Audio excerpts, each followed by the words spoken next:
This is Back to Basics. Okay. On the first ever us four getting together. Now we know it's gonna work because we actually did a trial run. We got some great content for you, and we're just gonna go in. Is that cool? All right, I'm just gonna introduce ourselves. My name is Gen X, aka Joseph Colon. If you that's the first time you ever heard my real name, God bless you. Um, and I'm so happy to be a part of this team, and we're looking forward to giving you some great content. So I'm just gonna pass the mic over to Tempos. What up, everybody? Temple's Laboratory, aka Ramon. Y'all know me. Big member of the community. Love y'all. Let's pass it on. Ebony.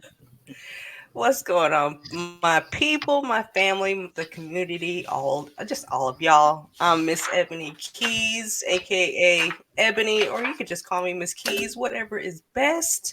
Yeah, just hanging out with all you lovely people out here, and I love you all, love you. So I'm Eric from Soul Siren Comics. He's for real. That's the real deal right there. If you look at that background right there, that's straight brick. That's straight brick. And he's got the beautiful, beautiful beard. He combed it, and he got the scully cap. He's got this. right, I mean, ready. this is serious. Back to basics, y'all. We get back to basics. So we're gonna be doing this every 2 weeks. So we'll be recording multiple times. So I hope you all can follow us. We'll be starting in November with our first couple of episodes. But we really wanted to talk to you all about what it means and why we chose the name Back to Basics. So we're all going to take a turn to kind of talk about what that means to us, especially the why the intro for this was so important for us to do here.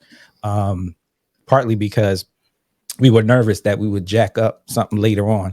But now that we've become seasoned after only one time being together doing this, we feel like we're ready to come back to the community and say, hey, we're ready for you, and we want you to be a part of this experience. So I'm going to shut up for now, and I'm going to pass. The first question is to talk about what does the Back to Basics mean to each of you all, and why we chose it, if you wanted to kind of share from your perspective. So I'm gonna give Eric, aka Soul Siren Comics, first dab. Oh yeah, so it basically, I think we came up with the idea for the name just because there's a lot of controversy. A lot of people in the community are the broken community right now, and we wanted to give a voice to the people that feel the same way that we do, right? right. Yep. Facts. Miss Keys. Oh, it's like the same aspect of what Saul was talking about. A lot of us have, well, even though I'm new, but I have noticed that a lot of us have lost sight of basically everything. So it's just time to go back to how it all started, bringing back like the history of it all. If that makes sense, it makes sense to me. But yeah, just bringing it all back because that's where we need to go back to the way Right. back. Yeah. Preach. Wow. Wow. A lot of Wow. mercy. Tempos, how about you? So y'all know me. I'm gonna keep it 100. Going back to basics is important.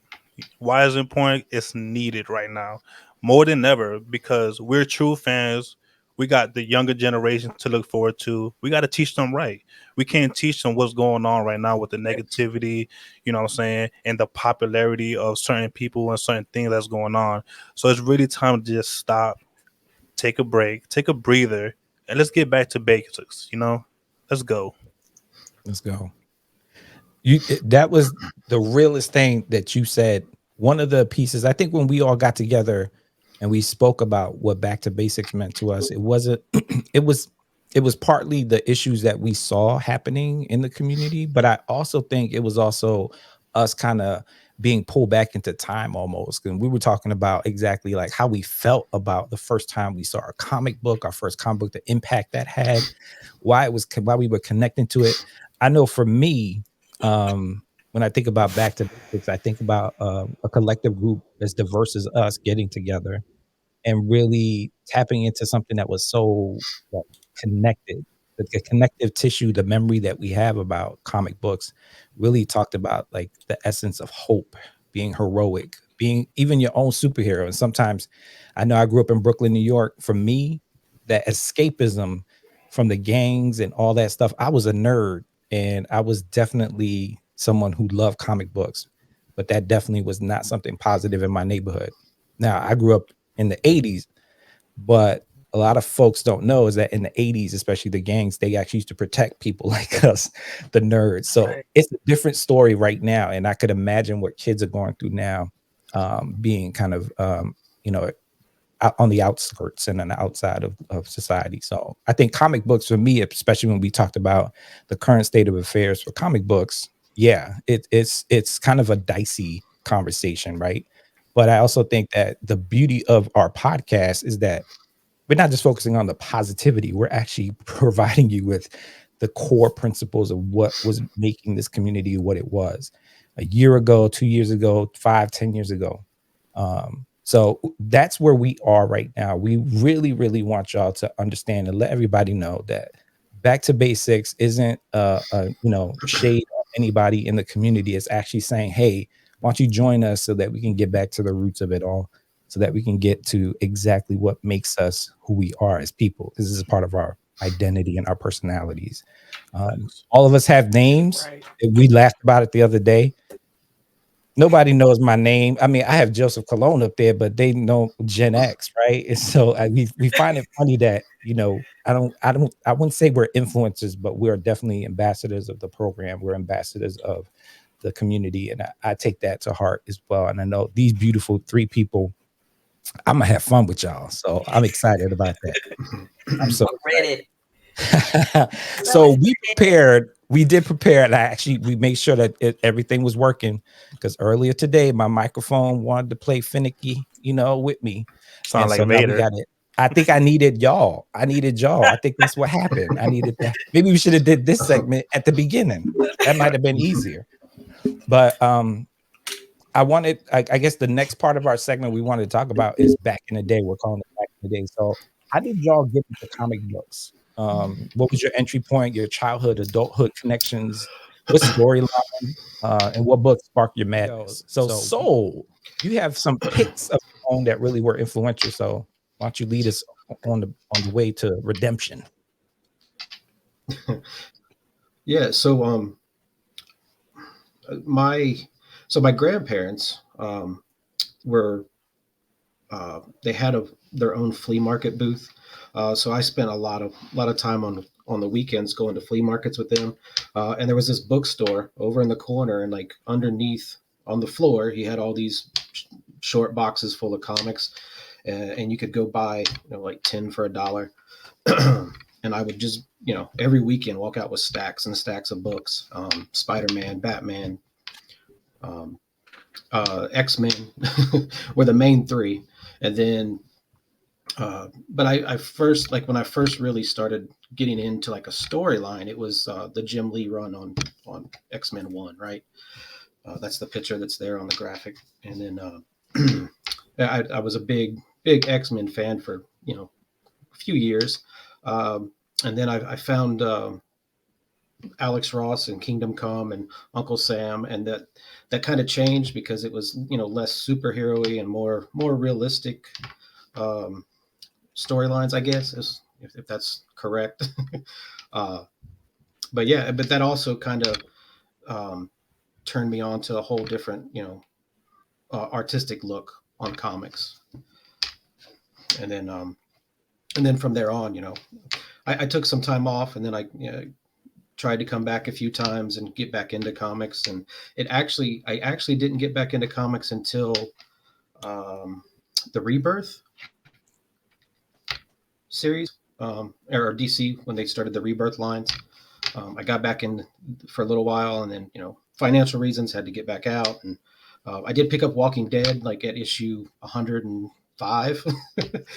So I started compiling them, but then I went back to Alex Ross again because I saw that he did some Batman 66 covers that were really cool. but yeah, I mean, and now it's funny now. I don't really read a lot of Marvel and DC.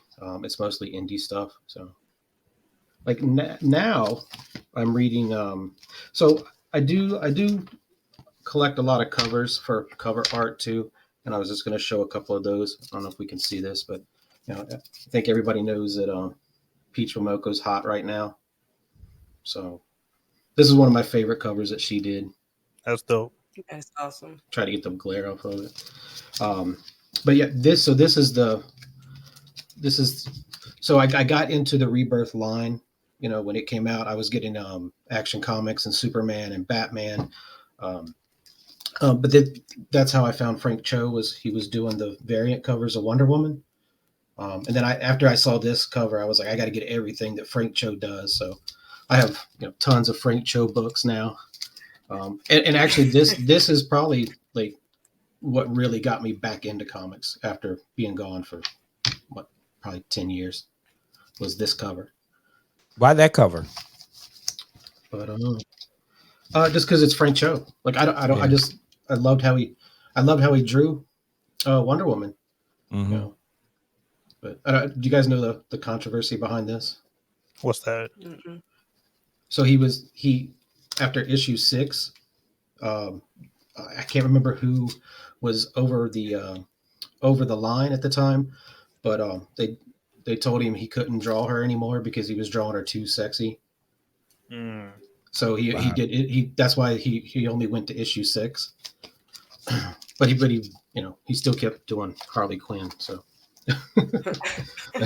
Harley Quinn was even worse. yeah, right, exactly. Yeah. See, y'all, this is what you get when you come to the Back to Basics podcast. You get the backstory, you get the history. This is what you come here for. So And thanks. So I actually didn't know that. yeah, and I'm assuming that's probably what, like, in my mind turned me on to him too, was like, oh, he's the bad boy, so Yeah. I got to get everything Frank Cho did. When I see it, it's hard for me not to pick up something Frank Cho did. You're what they call a natural dissenter. That's what you're saying. Exactly. All natural. Exactly. Tempo. Uh-oh. All right, guys, what's going on? Back to Vegas. Y'all see those 3 covers. So pretty much just to explain how I got into the game. Me growing up in New York, just like, Gen X, Brooklyn head. I was a foster child. So, I was a bad kid. I didn't really know what was going on, how to move forward. I was introduced to comics by foster parents, a cousin that wanted me to, fly straight. He threw Wolverine at me, and that we all know who Wolverine is. He's a berserker. He's raged. He's someone that no one takes their time to know, and I related to Wolverine. I felt like I was misunderstood, and I didn't know where my head was at the time, so I went to violence sometimes. But issue Wolverine of 33, that's Wolverine versus Yakuza. That was probably the best thing I ever read in my life. Ever since then, I was hooked. I mean, he has the great story pretty much in the backstory because he didn't know who he was. He's going through life trying to figure out what's going on. And then me going through with life, I went across Alex Ross covers. And if you see my background, I could show you all day. I have nothing but Alex Ross covers, timeless editions. Just like so, I got Kingdom Come. I got it all. You know what I'm saying? I would not get rid of them. Those are my PC. If someone tells me, "Hey, I'll give you 50,000 for the whole Alex Ross set," I might think about it. But I might think about that. But I want to say no. But even Cosmic Ghost Rider, that's another one. Even though he's really new, but it's a hilarious story. And we all who know who Cosmic Ghost Rider, that's Frank Castle right there. Galactus came out of nowhere to give that man his herald, put his due diligence so he could fight Thanos. And he's traveling all over the world, teaming up and doing his thing. But when it comes down to it, as a child to now, I'm always going to be a comic head. This is what I live, breathe. And too bad my kids don't like it, but someday they might, they're still going to have my collection. So when I'm gone, they're going to have everything I ever had. So, I think I'm going to leave them a good piece of history. A great piece of history. All right. So, for me, like I said before, I'm new to the game. Um, but you know, me growing up, I've always read. I was always a big reader. But my thing was, you know, back in the day, R.L. Stein, those Goosebump books and stuff like that. But my very first book was Nubia. I loved everything that she represented, and then after I read that series, I kind of dug in deep and wanted to know more about the history of Nubia, um, which she appeared in. What was it? Wonder Woman 204. I think it was Wonder Woman 204, which I'm in the process of trying to find. I'm gonna get that bad boy. Just watch me. I'm gonna get it. But um,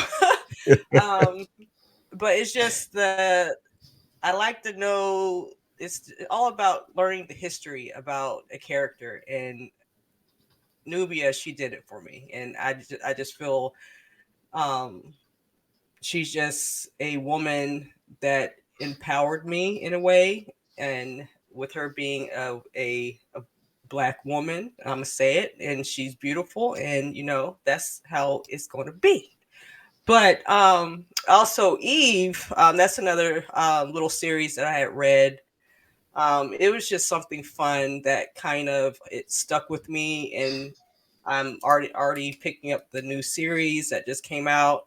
Um, just something different on the aspect of, you know, it's like the whole Armageddon kind of like setting with a disease outbreak, and this girl waking up to all this travesty, and she's got this sidekick of a bear with her at all times, which is it was neat and it was also cute at the same time. So, but yeah, those are my two faves, along with others. All right, let me tell you about my picks. I struggled with this one, but I'm gonna backtrack just a little bit because there's a caveat to this. So I actually, when I was a kid, I actually came across the Secret Wars #1, and I lost it somewhere. It was actually tattered, and I think my family threw it out because they thought you can't be reading this over and over. I mean, it's barely put together. So staples were all messed up. But this was one of the first books where I really felt like I connected to not only the artwork, because I was into art. I tried to draw like them. I actually used to mimic them. But the Secret Wars, the whole storyline was fascinating to me because this is the first time that you get to see them fighting together, mutant, non-mutant, super serum, against the Beyonder. And then later on, obviously, you see the first time the suit gets the Spider-Man suit. So that's a little bit later. But I thought that series was masterfully done, completely about and I know Secret Wars 2 comes out later, but this to me is like such an origin story for a lot of different characters in here. Really set the stage for the Marvel universe to be dope. I actually just acquired it and I got it back again, so thank you, Jesus. But I also got the this book here actually has the Galactus, the blue Galactus in it. So there's an error in the printing, which is really cool. Um, the other book that I picked was the Marvel Universe Book of the Dead. I don't know why I gravitated towards this. Kind of morbid when you think about it as a kid, to be like, I'm fascinated by all these superheroes and villains that died. Um, but it goes back to kind of like, to me, and everybody on this team will tell you, I love history. So to me, this compendium and this like encyclopedia of Marvel universes, not just the dead one. The dead ones were fascinating because they were really cool villains and heroes. But I just thought it was just fascinating that you could have everything inside of a nutshell of like 10 issues with everything in there. Little did I know that Marvel was trying to get more of my money later because they would come out with something every year and they were always killing people off, or they were trying to just milk you for all you had. So I was spending money on Marvel universes, but I was able to get a full set at one point, and I've never been able to get the Book of the Dead ones, deluxe edition. So those were my picks. But as far as like, I don't know, connectivity, a lot of the ones that my friends just talked about, dealing with artists, especially, like I always gravitated towards the feral like Wolverine, things like that. So Mark Teixeira, I actually gravitate towards like Jay Lee and some of those folks. As I got older, I started working with different mediums as an artist, and for me, I always love Wolverine's feral state. I never liked that cartoony one, which it is kind of representative here. As I graduated a little bit, it actually made me think about how a Wolverine, a feral one that's uncontrollable, would look like. And I always gravitated towards those two artists, especially. Mark Silvestri is another one. So that's my pick. We talked a little bit about the madness of our spark that occurred during our young years, in our even our current years. So who are our favorite characters? I know I talked a little about that and I kind of segued into that, and what run is legendary about yours. So again, mine is like Sam Keith, Jai Lee, Jimbo Salgado, who we got to interview last time. He was dope. He really did a number on me with like the way he represents and draws characters. Mark Teixeira, again, the feral look. My key book that I would say really jacked me up was The Origin of Wolverine, because we never knew. Remember that book, Origins? There's so many twists and turns in that book, and the way they actually portrayed Wolverine was absolutely spot on. It's exactly what I would want out of an origin book. Right. So that to me was the pinnacle part of to me, of writing, and also the artwork that goes with it. Yeah, I agree. I know Tempos, he loved him some Origin. Oh, I got the whole set. Yeah, dog. He picked one book and the next one, just all these knives just in me. Right. We have, in the end of the day, we have the same taste. Right? That's true. The same taste. It's just I'm a hoarder, so I keep all my complete sets. I can't help it. They just look so good when they're together, like the Marvel history. I want to bring them out. But I know you're just going to get upset because I do have the undead versions too. Lord have mercy. I mean, it just keeps getting worse and worse. That knife just goes, and it's dull. It's a dull knife, right? So I'm going to get gangrene and all that other stuff that goes with it. I mean, they're newsstands. I mean, that makes a difference. Oh my God. All right, I'm done. Okay. What else, Tempos? No, don't stop now. What else you gonna say? Listen, I got some complete sets. You want to talk about some complete sets? I got Punisher, which I know about Suicide Squad. I got the full. This was hard to get. You know what I'm saying? Because this is different comics right here. This are 3 or 4 different comics, and you had to get them every month to get those 10 complete sets. But I digress. You using them big words. You see what I'm saying? Come on. I had to look up the dictionary. Hey, I read comics, so I got to read the dictionary. We all know how comics are. See, the thing about me is I got into Shakespeare right after comic books because of the literature of how things are written in comic books, because it's well spoken, right. And I wanted to understand those words. So I got into Shakespeare.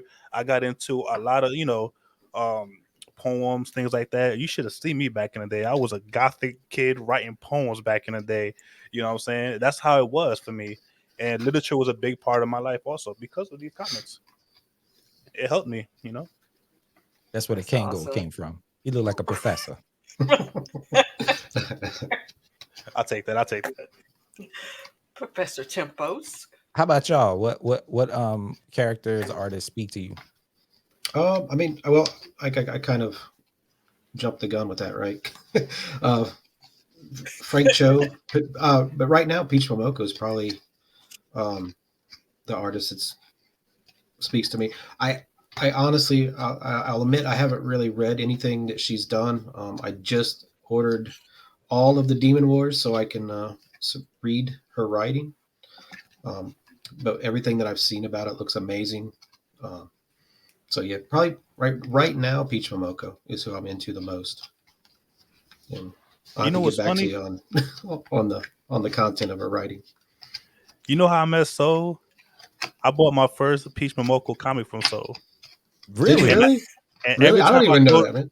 Yeah, so every time I go to his streams, he pops out all his Peach Momokos. And I'm buying like, oh mother, this guy, he knows So exactly. you never knew that? No, I didn't know that. He never told me. No. Wow. Yeah. That's Oh yeah, funny. He knew. He had a whole stack. He Oh, knew. Temple's on. Let me pull out real quick a picture of Moko because he's gonna buy them all. Yeah. These are Take my my money. confessions. Here we go. But we all know what we like, you know. Wow. Look at Wow. it. See, You he's see doing this? it again. How much? Wow. Just take my So wallet. I do have this Demon Days, but I haven't read it yet. I'm not gonna read this one. No. Just sell that to me. Boys. I mean, boys. for me, I would say What's the man? Jim Lee was a big part of my life also. Alex Ross, of course. I mean, a big one, to be honest, is Scotty Young. And I say Scotty Young because his art was so childish and it always brought me back to my childhood. It was so fun to look at the way he writes things, the way he portrays his art. He's just a fun person. I'm pretty sure he's a fun guy. I only hear good things about, Scotty Young. And then we got people like, Lee Ingram and David Nakayama, who we met today. That was definitely blessed. I met him with High Ground at MegaCon. That was a fun day. But there's just so many artists. People Moko, I definitely love her work. I mean, her art is just beautiful. It's like she's painting it with pure love on each of her covers. Her Wolverine covers, the Spider Woman. I could keep going. Next is gonna be her stuff. Her Virgin covers up here after Alex Ross. Did you buy all from Soul? That I bought all from Soul. Yes. I mean, I guess like I can't talk without talking about Todd McFarlane, right? So, I mean, everything he does is amazing. He's a legend. He's a legend, and he put a lot of people on, and a lot of people mimicked his style, which is even harder to do. He made a statement. That's what I love about him.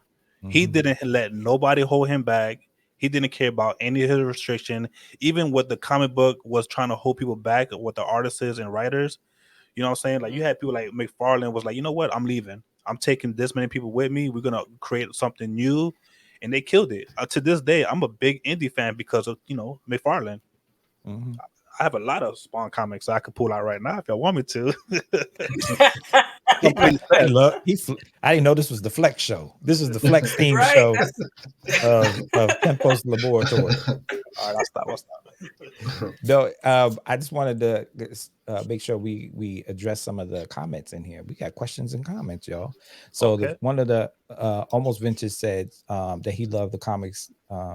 He loved that comics don't hold punches. My kids have been going to FCBD since they were babies. It's a family affair.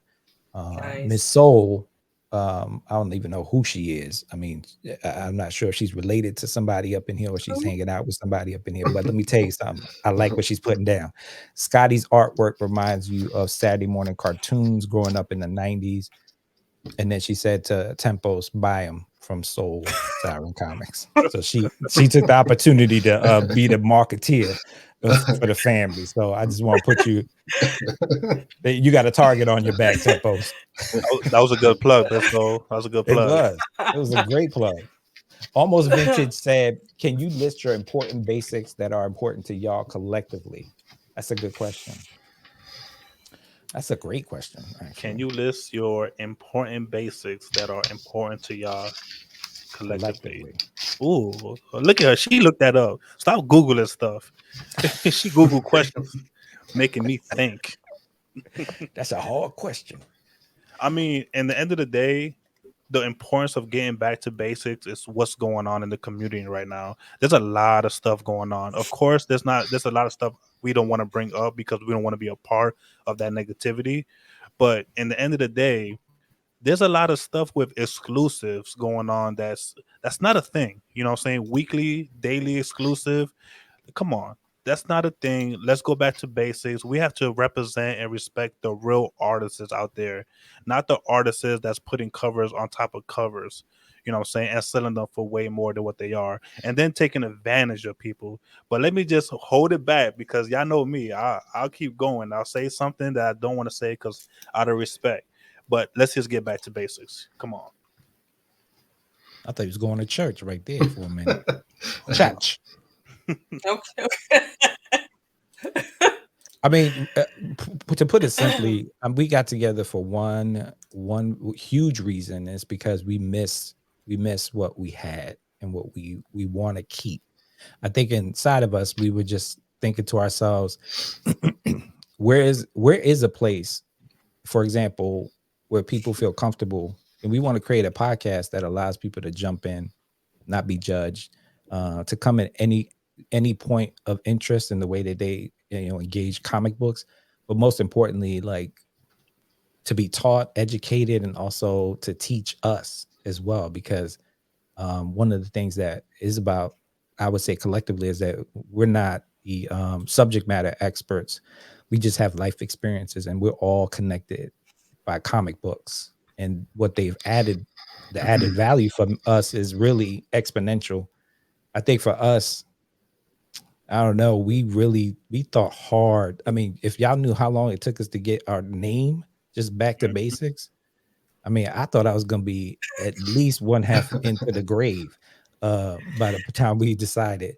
But I think we collectively thought to ourselves, what is the responsibility we have? Because we really want the sanctity, we want the pureness, or as close to pure as possible of this experience for you all.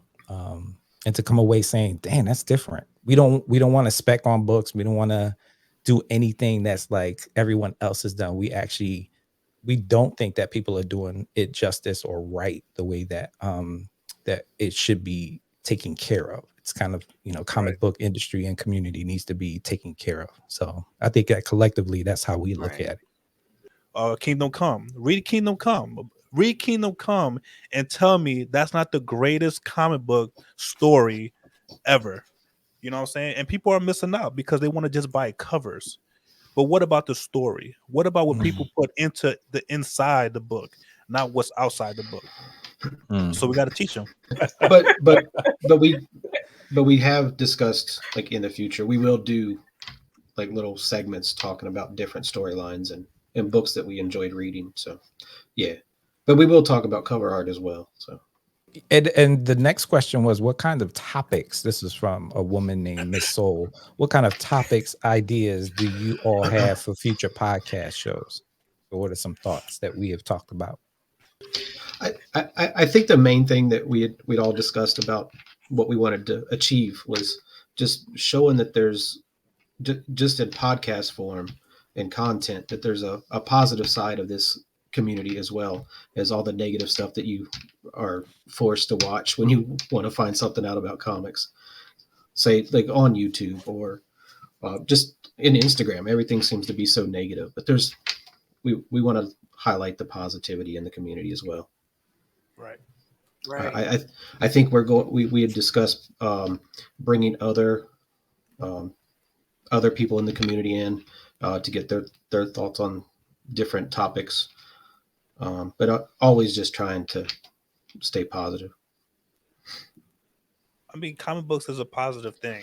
There's nothing about comic books that should be negative.